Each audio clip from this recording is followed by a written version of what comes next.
வணக்கம்.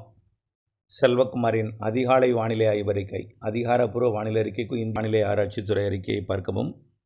2026 மே 17 ஞாயிற்றுக்கிழமை அதிகாலை நிலவர வானிலை பதிவு.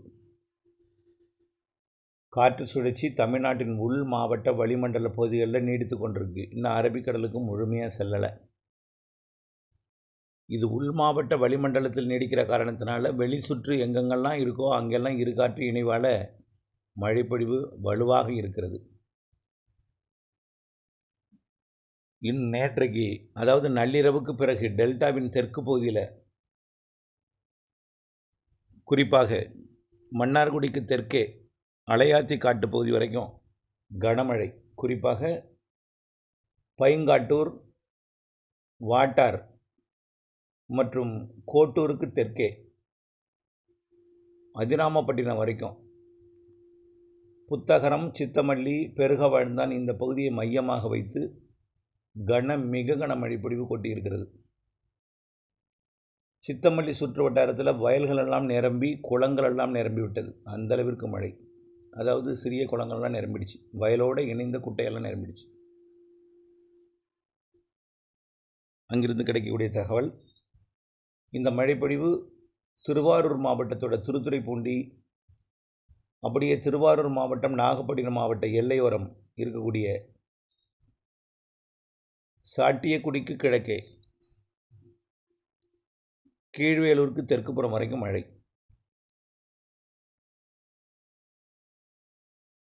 திருக்குவளை, எட்டுக்குடி மற்றும் அப்படியே ஓரடியம்பலம், உம்பளச்சேரி வரைக்கும் கூட மழை தான். தலைஞாயிறு அதற்கு மேற்கே மழை, நல்ல மழை.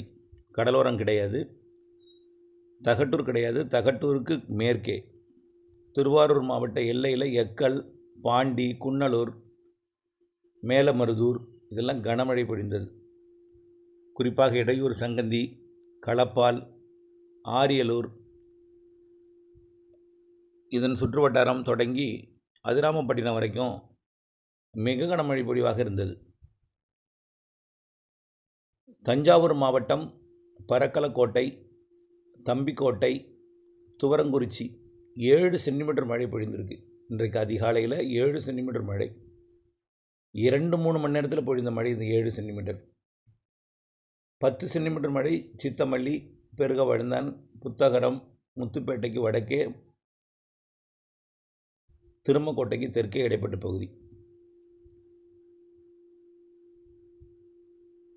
தற்பொழுதும் மழை தொடர்ந்து கொண்டிருக்கு. காலை 8 மணி வரைக்கும், 9 மணி வரைக்கும் கூட அதிராம்பட்டினம், பேராவூரணி, பட்டுக்கோட்டைக்கு தெற்கே மழை தொடர்ந்து கொண்டிருக்கும். இப்போ கூட இந்த ஆலத்தூருக்கு தெற்கே நல்ல மழை பொழிவாக பொழிந்து வருகிறது. அத்திவெட்டி, அதிராமப்பட்டினம் இதெல்லாம் நல்ல மழை பொழிவாக தற்போதும் பரவக்கோட்டைக்கு தெற்கே தொடர்ந்து கொண்டிருக்கிறது. இன்றைய நாளை பொறுத்த வரைக்கும் இதை விட கூடுதல் மழைப்பொழிவு நேற்றைக்கு மதியம் பொழிந்திருக்கு நிறைய மாவட்டங்களில். அரியலூர் மாவட்டத்தை எடுத்துக்கிட்டிங்கன்னா சுத்தமல்லி அணைக்கட்டு 67 மில்லிமீட்டர், செந்துறை 37, இப்படி அந்த மாவட்டத்தில் நிறைய இடத்துல மழை பொழிந்திருக்கு. அரியலூர் மாவட்டம் நேற்றைக்கு அறிவித்திருந்தோம். அடுத்தபடியாக பார்த்தீங்கன்னா நேற்றைக்கு திருச்சி மாவட்டத்திலையும் பரவலான மழைப்பொழிவு, ஈரோடு மாவட்டத்திலையும் தாளவாடி 15 மில்லிமீட்டர் மழை பொழிந்திருக்கு. கோயம்புத்தூரில் நேற்றைக்கு மழை இருக்காதுன்னு சொன்னோம். நேற்று மழையில் இன்னிலேருந்து ஆரம்பிக்கும் மேற்கு தொடர்ச்சி மழையெல்லாம். அது தொடர்பான அறிக்கை சமர்ப்பிக்க இருக்கிறேன். கரூர் மாவட்டத்தில் நேற்றைக்கு பழவிடுதி 50 மில்லிமீட்டர் மழை, கிருஷ்ணராயபுரம் 17 மில்லிமீட்டர், பழவிடுதி 5 சென்டிமீட்டர். பழவிடுதி 5ங்கிறது ஒரு பெரிய மழை, நீண்ட காலமாக காய்ந்து கிடந்த ஒரு பகுதி. மயிலாடுதுறை மாவட்டத்திலையும் நேற்றைக்கு மழை தான், மணல்மேடு 17 மில்லிமீட்டர். அரியலூர் மாவட்டம் ஜெயங்கொண்டமும் நல்ல மழை தான், அதை ஒட்டிய பகுதி நல்ல மழை பொழிவு கொடுத்தது. அடுத்தபடியாக பெரம்பலூர் மாவட்டம் செட்டிக்குளம் 45 மில்லிமீட்டர், லப்பைக்குடிகாடு 19 மில்லிமீட்டர், அகரம் சீக்கூர் 18 மில்லிமீட்டர், பாடலூர் 10 மில்லிமீட்டர். அடுத்தபடியாக புதுக்கோட்டை மாவட்டத்திலையும் கரம்பக்குடி, நேற்றைக்கு கரம்பக்குடிக்கு வடக்கே தஞ்சாவூர் மாவட்டம் இரும்புத்தலை, சாலியமங்கலம் வரைக்கும் கனமழை கொடுத்தது. இதில் இடைப்பட்ட பகுதி பார்த்திங்கன்னா ஒரத்தநாடு, திருவோணம், செல்லம்பட்டி, அப்படியே பார்த்திங்கன்னா சடையார் கோவில், வண்டையார் இருப்பு, இதெல்லாம் கனமழை பொழிவு நேற்றைக்கு. நெய்வாசலுக்கு கிழக்கு மேற்கே சாலியமங்கலம் வரைக்கும் நல்ல மழை. அதே போல் இன்னும் பல மாவட்டங்களில் நல்ல மழை பொழிந்திருக்கிறது. இன்னும் தகவல் கிடைக்கப்பெறவில்லை. நீலகிரி மாவட்டத்தில் கூட கிளென்மோர்கனில் 10 மில்லிமீட்டர் மழை. இனிமேல் தான் அங்கெல்லாம் மழைப்பொழிவு தொடங்க போகுது, மேற்கு மாவட்டங்களெல்லாம். திருவாரூர் மாவட்டத்தில் முத்துப்பேட்டையில் 62.8 மில்லிமீட்டர் மழை பொழிந்திருக்கு. அதிகாரப்பூர்வமாக இப்போ தான் தகவல் கிடைச்சிருக்கு. 62.8 மில்லிமீட்டர். திருத்துறைப்பூண்டியில் 52.6 மில்லிமீட்டர். அதாவது முத்துப்பேட்டையில் 6 சென்டிமீட்டர், திருத்துறைப்பூண்டியில் 5 சென்டிமீட்டர் மழை பொழிந்திருக்கு. இந்த நிலையில் இன்றைக்கு காற்று சுழற்சி முழுமையாக மேற்கு நோக்கி நகரத் தொடங்கும். இதனால் உள் மாவட்டங்களில் மழைப்பொழிவு தீவிரமடையும்.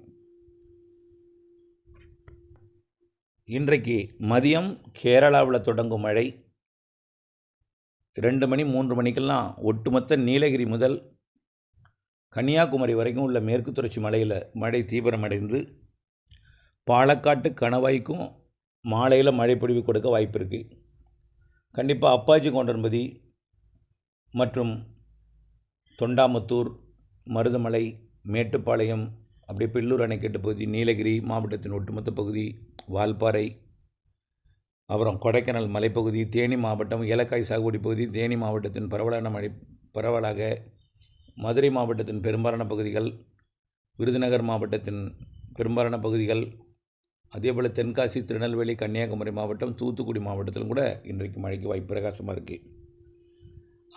மதியம் டெல்டா மாவட்டங்களுக்கும் மழை உண்டு. காரணம், இது மேற்கு நோக்கி நகரும் பொழுது இப்போ எப்படி சித்தமல்லி இந்த பகுதியில் மழைப்பொழிவு கொடுத்ததோ டெல்டாவிலையும் ஆங்காங்கே இப்போ வானம் தெளிவடையும். டெல்டாவில் பெய்து கொண்டிருக்கக்கூடிய மழை தஞ்சாவூர் மாவட்டம் பேராவூரணி பகுதிக்கு போய் பிறகு மணமேல்குடி பகுதிக்கு போய் அப்படியே சிவகங்கை மாவட்டத்துக்கு போய் செயலிழந்துவிடும். அதற்கு பிறகு நன்றாக வெயிலடிக்க தொடங்கும். வெயிலடிக்க தொடங்கி மீண்டும் மதியம் 2 மணிக்கு மேலே ஆங்காங்கே மழை மேகங்கள் சூழும். மதிய மாலையில் டெல்டா உள்ளிட்ட பல்வேறு மாவட்டங்கள், உள் மாவட்டங்களுக்கும் அனைத்து மாவட்டங்கள் சொல்லிட்டோம், உங்கள் மாவட்டம் உட்பட கடலோரம் தவிர்த்து, கடல் ஓரம் தவிர்த்து, கடலோரம்னா சென்னை கடலோரம், திருவள்ளூர் கடலோரம் தவிர்த்து திருவள்ளூர் உள்பகுதி இருக்கும். சென்னை கடலோரத்தில் தான் இருக்குது. செங்கல்பட்டு கடலோரம் தவிர்த்து, விழுப்புரம் கடலோரம் தவிர்த்து, விழுப்புரம் உள்ளே இருக்கும். கடலூர் கடலோரம் தவிர்த்து, அதே போல் மயிலாடுதுறை கடலோரம் தவிர்த்து உள்ளே இருக்கும் மழை.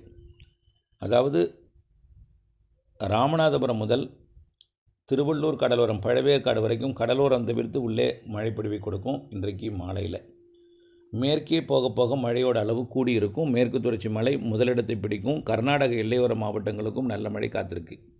இன்றிலிருந்தே கர்நாடக எல்லையோரத்துக்கும் மழை தான்.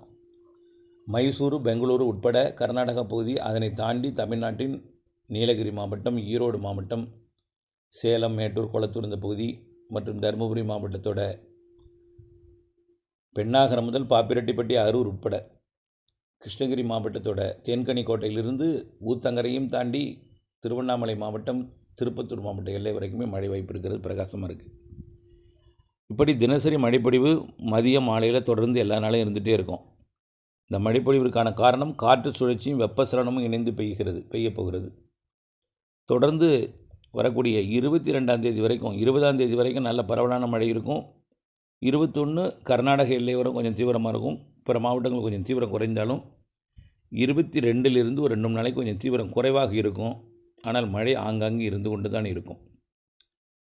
வெயில் அந்த 22, 23, 24 கொஞ்சம் வெயில் கூடுதலாக இருக்கும்னு சொன்னால், அப்படி போனாலும் அந்த 3 நாள் தான் இந்த வருஷம் கோடையே. பொதுவாக மே மாதம் அக்னி நட்சத்திரம் தொடங்கிய பிறகு இதுவரைக்கும் வெயில் அடிக்கலை. மேற்கு மாவட்டங்களில் கொஞ்சம் வெயில் இருந்தாலும் ஆனால் அக்னி போல் வெயில் இல்லை. மீண்டும் இந்த 21, 22 ஆங்காங்கே மழை இருந்தாலும் கொஞ்சம் வெயில் இருந்தாலும் வெப்பச்சலன இடிமழை பொழிவு கொடுக்கும். மாத இறுதியில் 26லிருந்து புதிய காற்று சுழற்சி உருவாக போகுது. வங்கக்கடலோரமே ஏற்கனவே நம்ம அரபிக்கடலோரம் காற்று சுழற்சி உருவாக போகுது, தென்மேற்கு பருவமழை தொடங்க போகுதுன்னு சொல்லியிருக்கோம். அது வேறு. ஒடிசா கடலோரம் ஒரு காற்று சுழற்சி உருவாக போகுது, அது வேறு.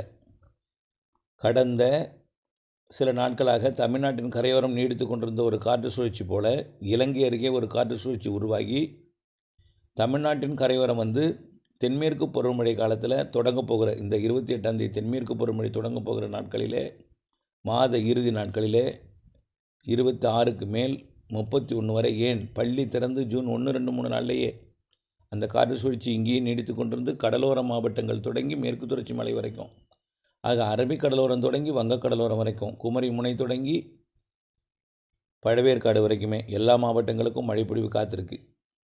ஆக மழையின் தீவிரம் குறைந்த நாள்னா 22, 23, 24 தான். அதுலேயும் மழை இருக்கும். தீவிரம் குறைந்த நாள் குறைந்த பரப்பில் ஆங்காங்கே இருக்குமே தவிர பிற நாட்கள்லாம் கொஞ்சம் நல்ல மழை இருக்குது. மேற்கு தொடர்ச்சி மலையில் தொடங்கி கடலோரம் வரும்பொழுது கடலோரம் கொஞ்சம் குறைவாக இருக்கும் இந்த வரக்கூடிய 22ஆம் தேதி வரைக்கும். அடுத்ததாக 26ஆம் தேதிக்கு மேலே வரக்கூடியது கடலோரம் வழுக்கும் மழை. மாத இறுதி நாட்களில் சென்னை முதல் கன்னியாகுமரி வரைக்கும் கடலோரம் இலங்கைக்கெல்லாம் மீண்டும் ஒரு வலுவான காற்று சுழற்சி காரணமாக மாத இறுதி நாட்களில் கனமழை காத்திருக்கு. அனைத்து மாவட்டங்களுக்கும் கேரளாவில் அமையப்போகிற காற்று சுழற்சி காரணமாக தென்மேற்கு பருவமழை, தமிழ்நாட்டின் கடலோரமாக உருவாகக்கூடிய காற்று சுழற்சி காரணமாக இணைப்பு சுழற்சியால் தென்மேற்கு பருவமழை தொடக்கமே காற்று சுழற்சி மழை தமிழ்நாட்டில் அனைத்து மாவட்டங்களுக்கும் ஒட்டுமொத்த நாடெங்குமே மழை பொழிவை கொடுக்க போகுது இந்த மாத இறுதியிலிருந்து. ஆக நம்ம ஏற்கனவே சொன்னதான் நீண்ட கால அறிக்கையில் வெயில் குறித்து அச்சம் வேண்டாம். அக்னி நட்சத்திரத்தில் வெயில் குறைவாக இருக்கும். 104க்கு மேலே வெயில் எங்கேயுமே போகாது. ஓரிரு நாள் 104க்கு மேலே போனாலும் ஓரிரு நாள் தான் இருக்கும். அச்சம் கொள்ள தேவையில்லை. ஏப்ரலில் இப்படி வெயில் இருக்குது, மேலே அதிகமாக வெயில் இருக்குன்னு நீங்கள் அச்சப்பட வேண்டாம். அக்னி காலத்தில் மழை இருக்குன்னு சொல்லியிருந்தோம், மழை வந்துருச்சு. இருவேறு காற்று சுழற்சிகள் சொன்னோம். தென்மேற்கு பருவமழை முன்கூட்டியே தொடங்கும்னு சொன்னோம். எல்லாமே சரியாக போயிட்டுருக்கு. இதே போல் தான் நாமையும் இந்த சூப்பர் எல்னினோ கடுமையான வெயில் அடிக்கப் போகிறது என்கின்ற உலக வானிலையோட தகவலெல்லாம் உலக வானிலையாளர்கள் அப்படி தான் சொல்லியிருக்காங்க. எல்லா இணையதளங்களையும் அப்படி தான் சொல்லியிருக்காங்க. அதெல்லாம் நீங்கள் மனதில் கொள்ள தேவையில்லை. பொறுத்திருந்து பாருங்கள். வலுவான மழை, தென்மேற்கு பருவமழை சராசரிக்கு அதிகம் இருக்கிறது. இணைந்திருங்கள் அப்டேட்ஸுடன். நன்றி.